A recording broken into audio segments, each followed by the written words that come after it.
So how did you come to coaching? You've certainly got to be curious about other people's motivations and curious about how their choices have formed their personalities. The other aspect that I really liked about how I learned coaching is that it's not about my opinion. It's not about my advice. It's about, how do you feel? What's the path through? How do you see that working? And that I found really exciting. Me too. I'm not going to tell anyone what I saw because it's still coming up. Ideas of the external shape of roles, always clear thinking, always knowing exactly what the answer is. It's not about putting a bullet up somebody's behind. It can be about recognizing that they haven't got the answer and getting curious about how they could find the answer. Welcome to ICA Consulting, an international business consultancy with head office in London.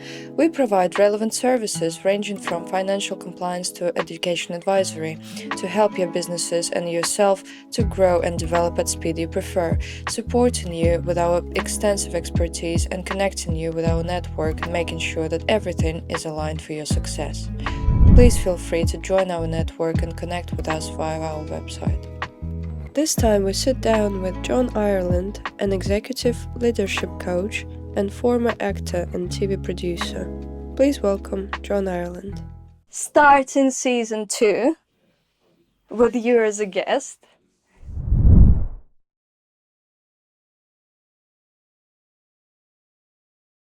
Is just a big gift for us, I think. Oh wow, that's lovely to hear. You are quite a particular individual, and I personally had experience with you as an executive coach, and I loved it. And I personally dreamt of getting you on the podcast. So I'm super glad that you're here today. Thank you very much for coming. My pleasure. Very happy to make your dreams come true. Yeah, finally. Right. I usually start with what Google knows about you. What does Google know about me? It knows nothing, but there is a Canadian actor named the same as you are, John Ireland. Very famous Western actor, that's correct. Yeah. You've got very extensive career in the film and industry Well, TV, as well. TV industry, yeah. TV and film, but you started as an actor. Yeah, I did. Yeah. How did that happen? How did that happen? It was something that I loved all the way through school. There were opportunities at my school to do plays or musicals twice a year. And it was something my eldest brother did. So it was like very normal in our household for somebody in the house to be rehearsing a play. When it got to post A levels, I wasn't clear about anything I particularly wanted to do apart from acting. Because it was in the house, so it was quite natural to you already. Yeah, and you know, my dad worked in films. We did plays, like I said, a couple of times a year at school. I joined National Youth Theatre and did a couple of seasons at National Youth Theatre. Mm-hmm. And then I finished my A-levels. I hadn't applied to college or to do any kind of course. And that was the kind of norm in my house, that you did your A-levels, and while you were doing your A-levels, you applied to university or college or whatever course you wanted to do and do tertiary training. And I kind of slipped through the net. I was the youngest. And no one was standing over me going, so what are you going to do? What are you going to do next year? So I did my A-levels, didn't do massively well, but I did okay. And then come the September after my A-levels, it was like, so what are you going to do now? And I went, I don't know. And I was singing in a band that were doing okay in London. What was the band called? It was called Nomad Pop.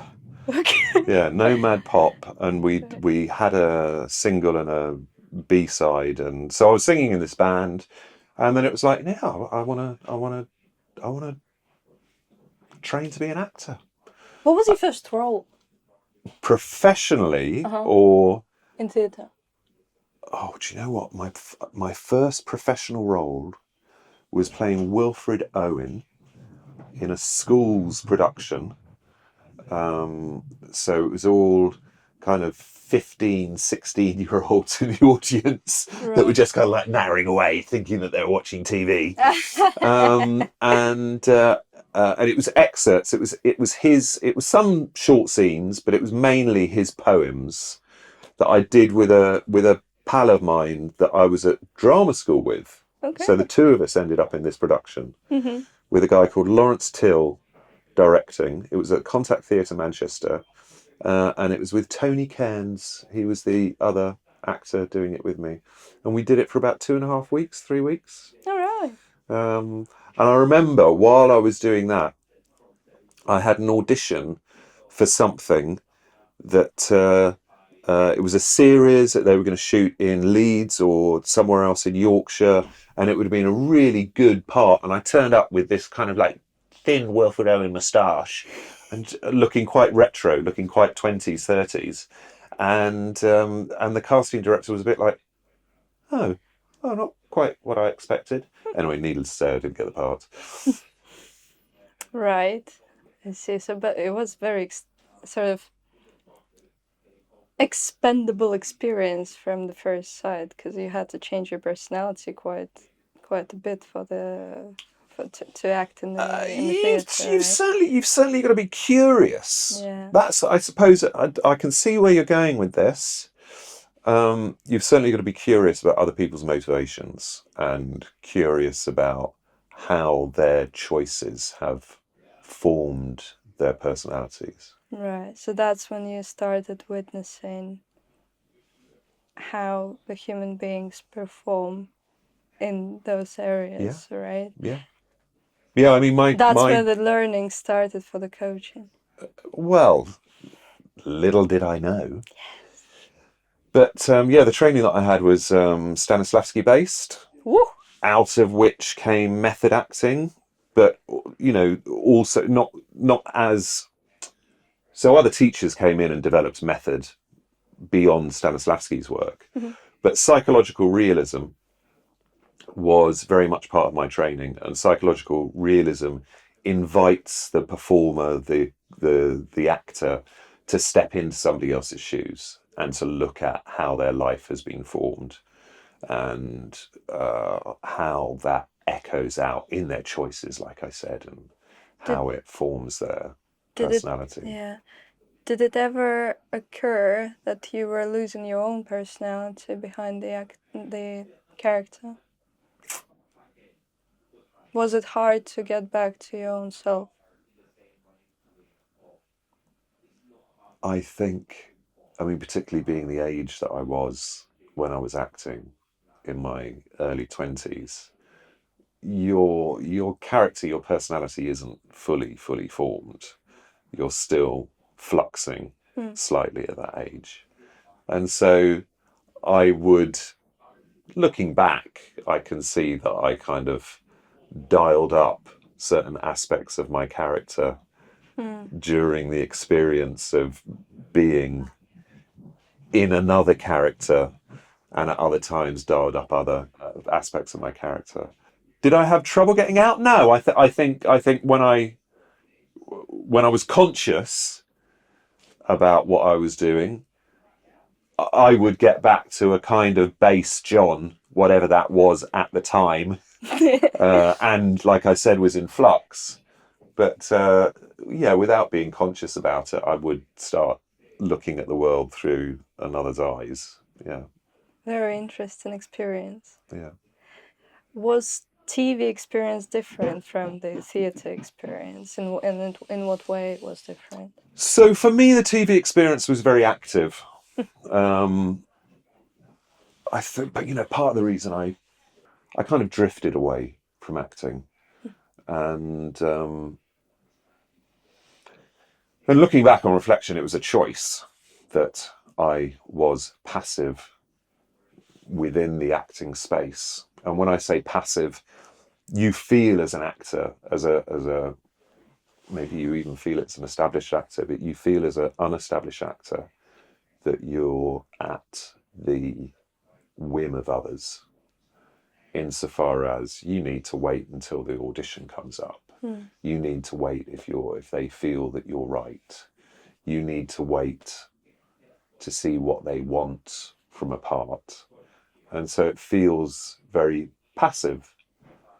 And I had this other side of me, which is quite active and likes to get things done and likes to kind of see the issue, create the strategy, expedite the strategy, and kind of go, oh, great, that's worked. And there came an opportunity to work in TV, which is all about solving problems in a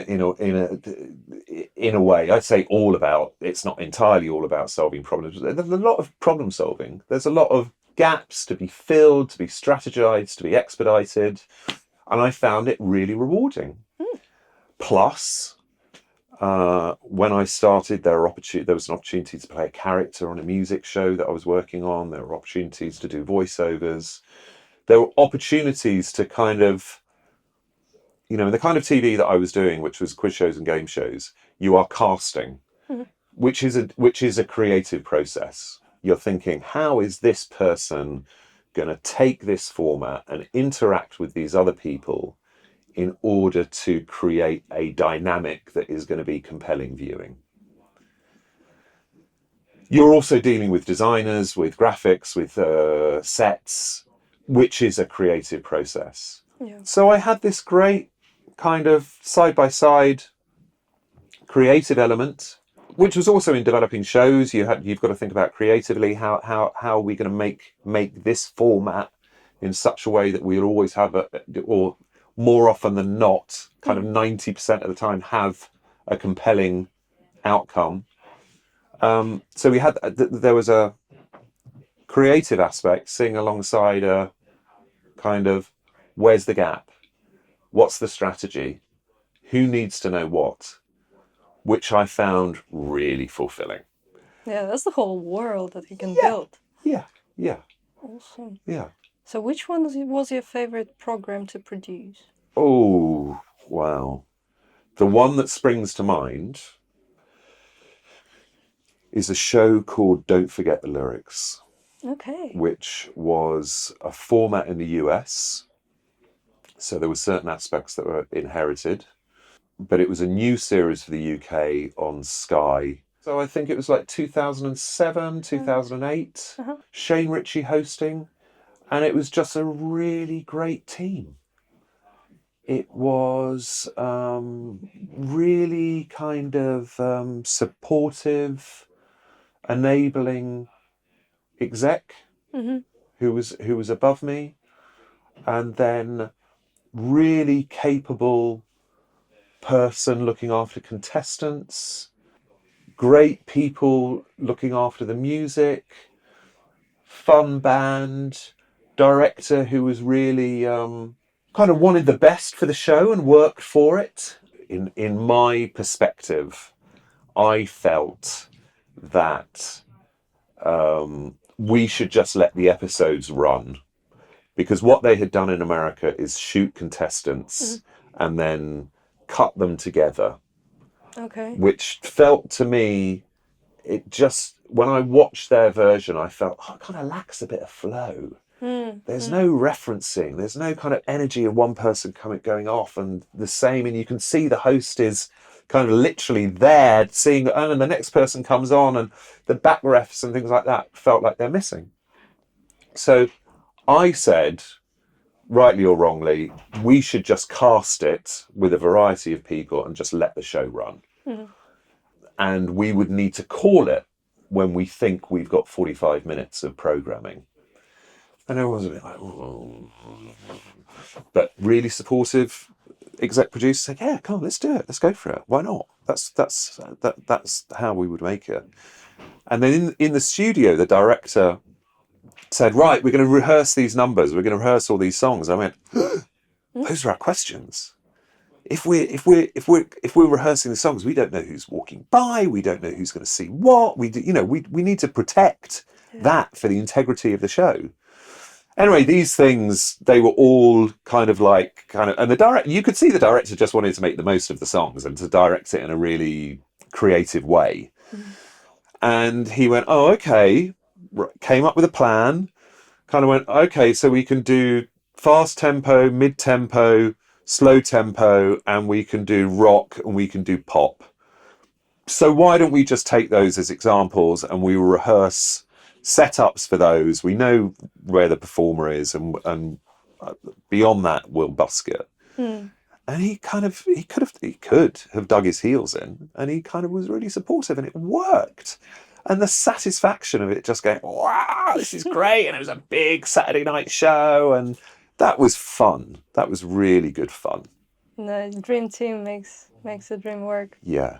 And collaboration, support, connection, feeling like you're being heard, trying as much as possible to hear others.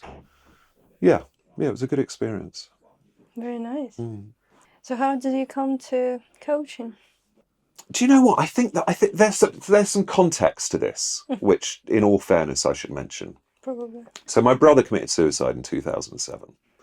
Sorry to hear that. Which meant that, and it coincided with me making that show. No, sorry, it wasn't 2007. My brother committed suicide in 2008, which coincided making the second series of that show. Right. And I wasn't coping very well. And knowing what I know now about grief and about how we manage grief, it was taking up an awful lot of space, which was leaving little to no space for anything else I was trying to manage. Yeah, I can imagine. Yeah, I also had year-old twins. So that was taking up a lot of space as well. So the reason I'm telling you that is because I chose to see a counsellor. Right. In order to manage my emotional highs and lows, I saw a counsellor. I ended up talking to a counsellor for 8 years. So that in itself opened up a lot for me, around life, but also around considering what's happening, being more intentional, kind of connecting with what's happening for yourself. So you're less likely to be hijacked and more likely to kind of think, what is affecting me in this moment and how is it affecting me? The other piece of context around stepping into coaching is that I had a head injury. You had a head? In 2019. Okay. So I came off a scooter, really silly, came off a scooter, no helmet, smacked my head on the floor, blacked out for, 30 seconds, had some short amnesia around the incident. Very, very luckily for me, I was in South London. St George's was the local hospital. I reckon had I been at another hospital, potentially, they would have stitched me up and sent me home. St George's is a trauma and neurological specialist. Right. And they did a scan, and there was a slight tear on the external membrane, which constitutes a head injury. And they said, right, you need to take it easy. You just need to stop for a bit. And then also I had my driving license taken away from me because you're not allowed to drive with a head injury. Yeah. But it unpicked an old story for me, which was that I can't sit still. I can't do nothing. I can't pause. I've got to be working because I've got to be providing. And for the first kind of few days, 3, 4, 5 days, I was like, oh, how can I do this? I can't not do anything for a month? Do nothing for a month? Not be working? Not be, And when I accepted that I had to pause, because I either pause or create more problems. I've described it previously, and I think it's a fair enough description. It was like a yoke was taken off my shoulders. It was like, oh, I can just be. Oh, we're not going to starve. We are in an okay shape, and if things don't fall into place in time, then we have support and we have ways of managing. So you kind of let yourself to yeah, to breathe. fly, to Yeah, breathe. And yeah, kind of so life, expand and not be on this kind of narrow path of where's the next job, how do I make it work, how do I get through to where's the next job, how do I make it work, how do I get through. So the survival mode just shut off at that It point. just stopped. Yeah, I mean, it had to. I mean, I could, you know, I had medical advice that I couldn't do anything for a month. So what am I going to do? Am I going to literally spend the next month fighting that, or accept that? And so this kind of like breath, this kind of like pause, coincided with me thinking, was TV still serving me in a constructive way? With diminishing budgets, with being asked to work away from my family on a regular basis. So fast forward 4 months, a friend of mine had been recommended a coaching 2-day seminar. It was something that he was curious about. So he went to it. He did the first day. He couldn't do the second day. But after the first day, he thought, no, this is absolutely not for me. But he said there was something about it that reminded him of me. Right. And this was over Christmas. And I went, oh, what do you mean? What do you mean? And he went, I don't know. There was just a kind of... Your vibe in it? Yeah. And he kind of said some things about, there were people who were quite expansive, and I went, okay. And I thought, well, do you know what? It's January. What a great way to start January 2020 by booking into this seminar. So I booked in. It was over 2 days. It was, it wasn't that far from where I lived. It was into central London. I think it took about 2 hours to convince me, and I just went, this is it. This is just right for me. And it's interesting that you took us on this path, because I absolutely saw correlations between acting, about being curious about others' lives, about the choices that we make, how that determines outcomes, the stories that we tell ourselves, how and I played those characters where you go, this is it, this is what I can expect, this is what my outcome is going to be, and it creates that outcome. So it was all the stuff that I loved about acting, which was building a character and examining a character. Plus, it reminded me of an aspect of the work that I did in TV, which I really loved. And because of the kind of shows I made, I worked with a lot of people who were changing, what's the right word? They were changing genre. Mm-hmm. So it might be a newsreader, or it might be, like in the case of, don't forget the lyrics, Shane Ritchie, mm-hmm. who historically has done game shows, mm-hmm. but more recently was famous for being in EastEnders. So you might get an actor coming into game show or quiz show, or you might get a sports presenter. Mm. And I loved working with these people coming into genres, because they always brought something new. And there would always be a lot of conversations about, they might think that their idea of a quiz or game show presenter is, I don't know, Leslie Crowther, which is a really, really old reference. Mm-hmm. Or they might think it's Chris Tarrant, mm-hmm. a slightly more recent reference. Yep. And I would say, it's you. So what aspects of you can you bring to this? And what aspects of the format can you really embrace, so we get the fullest you possible? Yeah. Without an impression. Not that I'd say don't do an impression, but I just say you don't have to do that, because we've the channel wants you and we want you. And so it was like bringing themselves out of it to be the best presenter for this format and so enjoy cool. it. Yeah, it's wonderful. So after 2 hours sitting in this seminar, I thought, oh God, is this that bit and is that bit? And there are all these kind of like ways of building awareness for people and having them look at themselves. And And the other thing that I really liked, and I had the kind of counsellor that did this as well. The other aspect that I really liked about how I learned coaching is that it's not about my opinion. It's not about my advice. It's not about me saying, "What, have you tried this? Have you tried that?" Going through a tick list. I mean, it's about, how do you feel? What do you want? What's in the way of you achieving that? So when you really, really dig down into your gut, what's the path through? How do you see that working? Mm-hmm.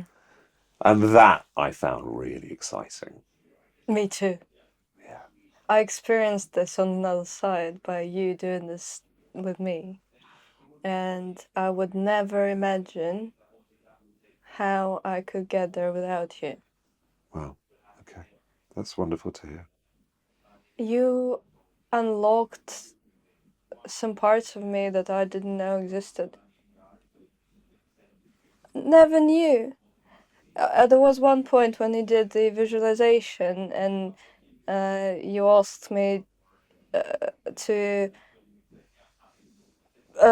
be in the shoes of the best version of myself, and what do I see in front of me?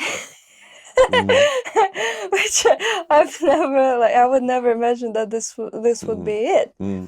I'm not going to tell anyone what I saw because it's still coming up, And it sounds strange from the outside, but did it make sense in the moment? Totally. Yeah. But it didn't make sense where it came from, and that's why you took me further on the journey to find out, what is this beacon that we are actually sprouting? What is the seed that you're sprouting in order to be that best version of yourself? Yeah. Which was it was a magnificent experience. I'm so grateful to you, and I wish everyone could have that experience, which is very, very available, thanks God.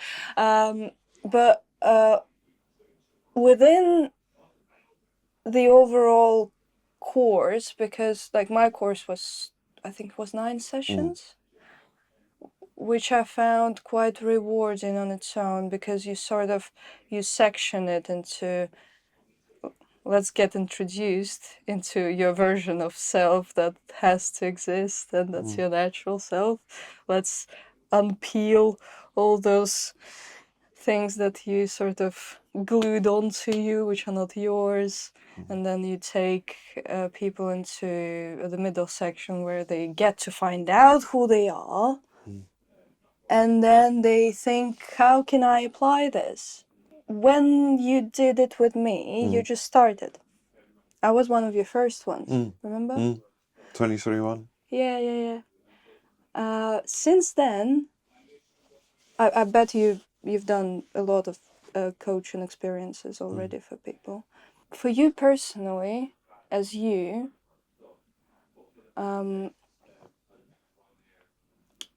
what is it you feel you are integrating through those experiences, through other people? What is it that you see in them, and what they contribute to you? Quite a deep question. A very deep question. Yeah. What comes up for me is it's the humanity. I think what I learn from working with others is that it all comes from here. In the end, it all comes from here, and strangely, even, and I'm conscious a lot of people that are going to be watching this work in business. And I think even in business, it comes from here. Yeah. Because if you can connect to your values and you can connect to others, the opportunities flow. That's the conscious business sphere. Yeah. The people that we're inviting into the network are the conscious people who are doing their business in the flow of things and being interconnected with even other industries sometimes. So it's a very interesting mechanism that is, and it's like constantly flowing and changing in intersection. Have you had CEOs that had to change completely their career, or that had to sort of embark on a different journey? Do you mean leave their career or change?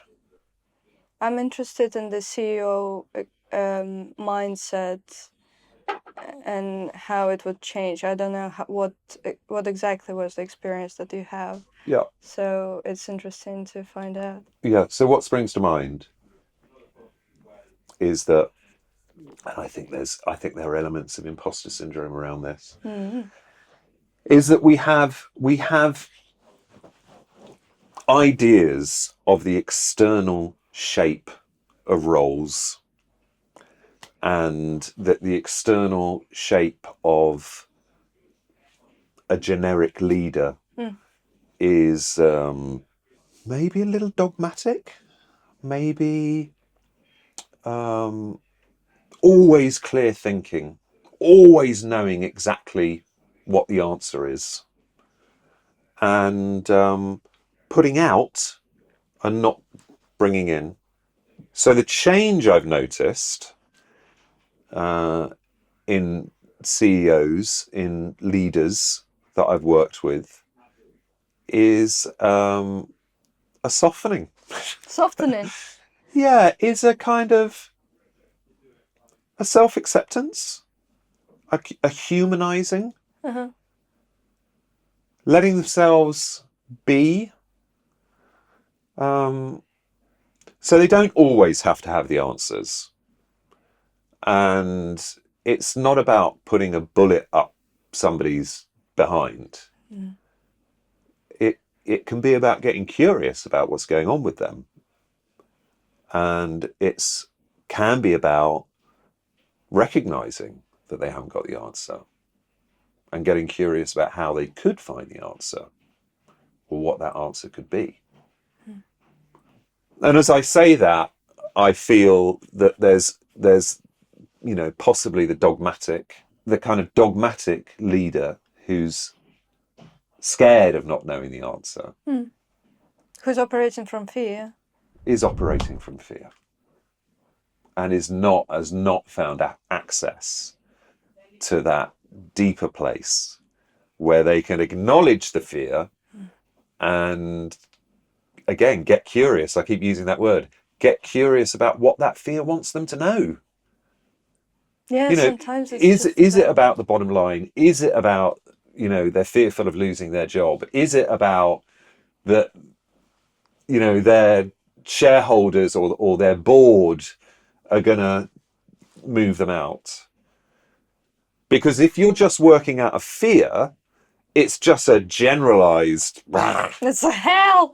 But if you can be specific about what that fear wants you to know, then you can start getting strategic. Then you can start going, oh, it's about my bottom line. Oh, okay. So what do I need to do about that? What is going to shift my bottom line? Right.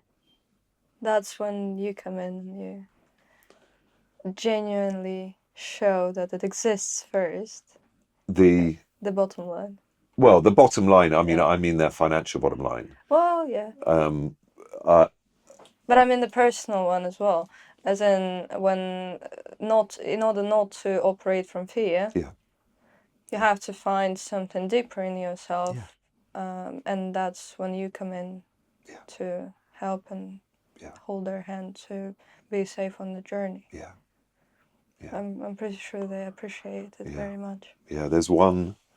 You've made me think of somebody that I worked with who noticed that through our work, and we worked together for about a year, through our work, they were given more responsibility, a bigger team. They were more present with their team and more present with their family, and still felt that they had more time. That I love. That is amazing. And that's just not from going blah, blah, blah, blah, blah, and going, pausing, considering, reflecting, being intentional, and being present. Wonderful. That's really, that's something of the great value and should be shared a bit more, I guess. And the experiences that people are going through should be shared a bit more. Because we're all in this situation where the world is very uncertain and we don't quite know what comes tomorrow even, you know? Yeah, and, you know, so much of what we're exposed to feeds that fear, you know, feeds that impulse for, you know, oh, what's going to happen? Oh, you know, people in boats, oh, you know. Fight or flight, man. Yeah, fight or flight, you know, Ukraine, Yeah. war in Europe, you know, Israel, yeah. And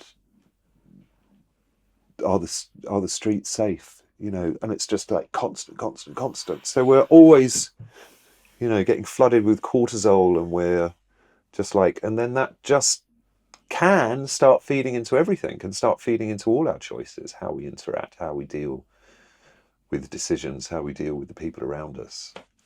And it's just not very nice, apart from anything else. It's just not a very nice environment to be in. No, not at all. Not the one that helps to develop growth. Absolutely. It's not the environment for growth at all. Yeah, It's the environment that kills all the seeds. It's a bacteria, toxicity, or whatever. Like whatever you sit in that. Like, I'm so sorry. We don't get into politics. We're usually very neutral. But when this happens, and when somebody oversteps the line, it sprouts as a virus instead of a flower, which is very annoying. So what we're trying to do here as well is to project a bit more of the positive vibration into the field in order for it to spread, and then let people take whatever resonates with them, right? And whatever helps them. So thank you very much for the insights. On this note, we're gonna get into the Blitz questionnaire. Now when you say Blitz, do you mean the 1980s fashion magazine? You don't, do you? Do you mean the 1940s bombing of London? No, neither of those. No, neither of those. Just the Blitz questionnaire. Okay. The usual one that you would probably do on the BBC channel at some point, or Channel 5, you never know. Essentially, it's the questionnaire where I ask you a question, and first thing that comes to mind, you reply. Okay. Without hesitation. Or derivation. No. Yeah, okay. With you. Right. Yeah. Ready? Yeah. Go. Tea or coffee? Oh, depends on the time of day. Whatever. Coffee. BBC or Channel 5? Ooh, BBC. First thing you remember as a coach? Oh my God. First thing I remember as a coach, doing something that I'd been taught, going, this will never work. And it worked. That's great. Yeah. It's a very, very nice realization, actually. Better than the opposite. It actually doesn't work. Okay. A value you would always have? Oh, compassion. Excellent choice. Best show you've ever produced? Yeah, I'm going to stick with Don't Forget the Lyrics. Excellent. The last thing that made you laugh out loud? Oh man. I mean, it would have been, I think it was watching Blue Lights. It's a BBC drama last night on TV. Blue Lights. Okay. It's a police drama. And I think there was some character who came up with quite a cheesy joke, and it just made me laugh in the moment. Right. Okay. Yeah. Excellent. One piece of advice you live by every day?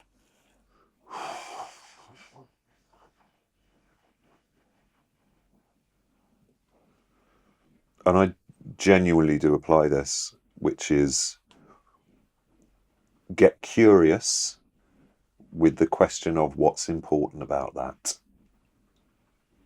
So if I'm getting upset, what's important about that that's making me upset?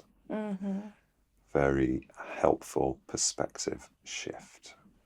Multi-level in action. Excellent. One word to describe your mindset in 2025. Expansive. Yes! Finally. How do you feel?